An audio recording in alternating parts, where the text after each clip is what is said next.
pusę metų, o nuo rugsėjo štai juodasis mėnulis apsilanko ožiaragyje. Ką daryti ožiaragiui, ko imtis, ko nesiimt, kad šitie metai būtų vis dėlto šaunus ir sėkmingi? Ožiaragiui reikėtų atkreipti didesnį dėmesį į savo šeimininką Saturną. Na ir jis jau, kaip žinia, nuo vasario vidurio pereina į avinuką. Tai, sakyčiau, bene pats svarbiausias, galbūt sėkmingiausias mėnuo, tai bus sausis, reiškia gimtadienio mėnuo, jokių ten žiemos atostogų, o dirbam. Iki vasario vidurio, nuo vasario vidurio galima pradėti atostogauti. Arba kai juodas mėnulis eis, nuo rugsėjo vidurio irgi galima pradėti atostogauti. Žodžiu, kol Saturnas bus Avino ženkle, ožiaragių veikla bus, čia yra darbo ženklas, karjeros ženklas, žodžiu, jų veikla, jų karjera bus tiesiogiai susijusi su santykiais šeimoje. Kaip šeimoje klostysis, taip ir bus darbe. Todėl paskatinčiau ožiaragius susitelkti ties, reiškia, gerų santykių puoselėjimų šeimoje. Na ir ko gero galbūt nebūti tais asiliukais ar arkliukais, kurie tempia visą vežimą. Vis dėlto ožiaragiai neturi pamiršti. Jie yra zodiako stogas, tai yra viršus, tai yra valdymo ženklas. Būkit malonus, paskirstykite visus darbus visiems šeimos nariam. Nes aš nesu tikra, kad kol Saturnas judės Avino ženkle, ar jūs patempsite vežimą pilną krūvį ir namie, ir darbe. Štai toks patarimas. Daug detalesnius aprašymus kiekvienas iš jūsų galite rasti kiekvieno mėnesio lape astrologiniam Palmyros kalendoriuje, kuriame lygiai taip pat galite rasti ir savo užduotus klausimų atsakymus apie užtemimus, apie tranzitus, apie mėnulio tranzitus per zodiako ženklus. Galite rasti detalius mėnulio ir saulės kalendorių dienų aprašymus. Galite rasti ir runų ženklus, kurie galėtų būti talismanai ir amuletai kiekvienai dienai. O svarbiausia, rasite legendinius Palmyros ženkliukus, raudonus ir žalius, kur netgi nenorint gilintis arba neturint laiko gilintis į aprašymų lapą, užmetus vien akį į kalendoriaus lentelę, kuri yra štai tokia visokia margutėlė, galėsite pamatyti, ką tą dieną vis dėlto yra rekomenduojama veikti, ko nereikėtų daryti.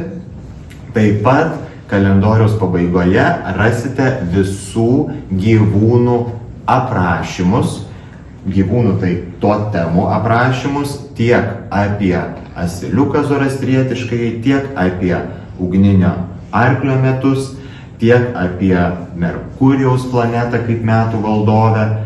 Tuos pačius aprašymus rasite ir metų žvakės aprašyme, kurį visada galėsite paskaityti nuskenavę QR kodą ant žvakės pakuotės. Žvakę bus rekomenduojama užsitekti pasitinkant visus naujuosius metus, tiek mūsų įprastąją sausio 1-ąją, tiek kinų naujuosius metus, tiek zoroastriečių naujuosius metus, tai yra kovo 21-ąją.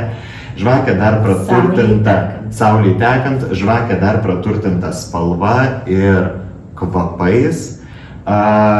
Iš tiesų rasite dar ir aprašymus detalius, kaip sutikti tuos naujuosius metus, kokius vis dėlto papuošalus dėvėti, kokius šokius šokti arba jų nešokti. Reiktų trankiai švęsti, trankiai pasitikti tuos naujuosius, ar galbūt ramiau, labiau susikaupus.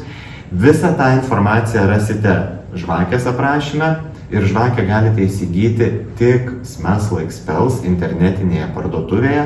Na, o kalendorių rasite jau ir mūsų parduotuvėje, ir interneto parduotuvėje, rasite ir Pegaso knygynuose didžiuosiuose, ir Vagos didžiuosiuose knygynuose, ir knygos.lt, ir patogu pirkti.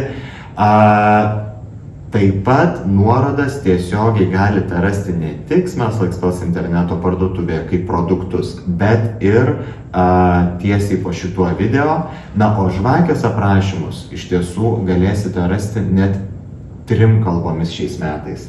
Tai yra lietuvių, anglų ir prancūzų.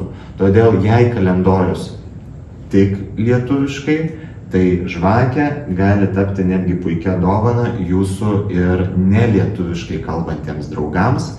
Abu šie nuostabus produktai gali būti siunčiami į visas pasaulio šalis, išskyrus Rusiją. Nusipirkti juos galima internetu. Ką, Palmyra, mes galėtumėm dar pabaigai palinkėti žiūrovams ir galbūt labai trumpai, ko Lietuva, kaip mūsų ta tėvynė, kurią dar visą pusmetį mes turime ypatingai mylėti, ko ji gali laukti 26-aisiais.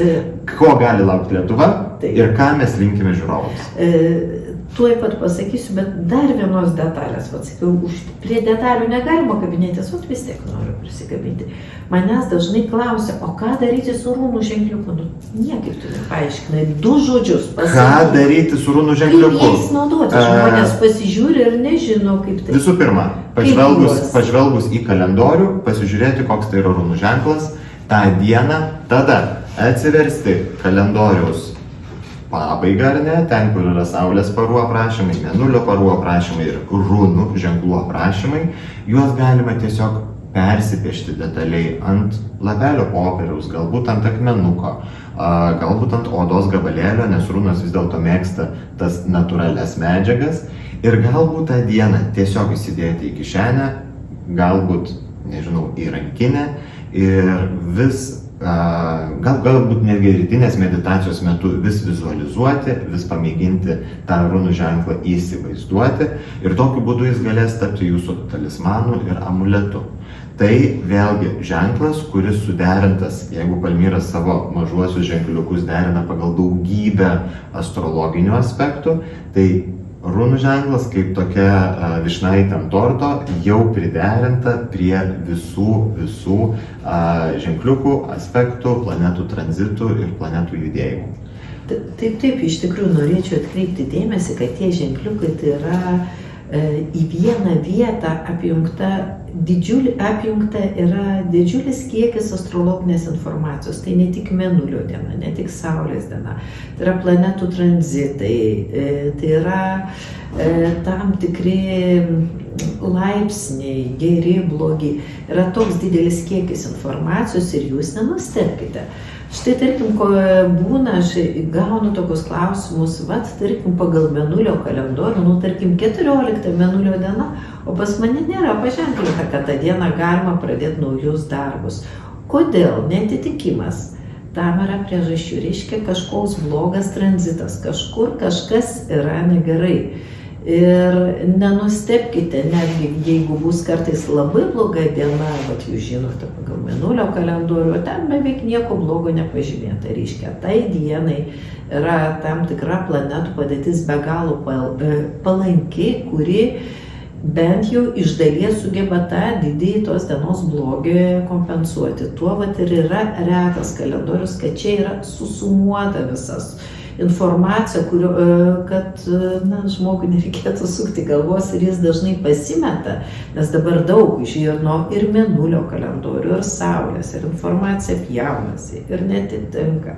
Ir ką tada daryti? Tai šitas sunkus juodas darbas, kai reikia suderinti kartais visiškai priešingas informacijas ir rasti tą bendrą sprendimą ir yra atliktas kuriant šitą kalendorių ir atspindėta ženkliukų pavidalu. Žali gerai kaip šviesoforas, raudonį įspėjimas, kad atsargiai. O ko, Palmyra, vis dėlto palinkėtumėt 26-aisiais? Ko reikėtų mums laukti, siekti, apie ką svajoti ir kur save vis dėlto geriausia padėti? Kadangi tai bus vis dėlto Merkurijaus metai, kas yra Merkurijus? Mąstymas. Pirma, apgalvojam, apmąstome, aišku, įskaitant kylantimas gažuvyse, kaip mes įsiklausome į intuiciją.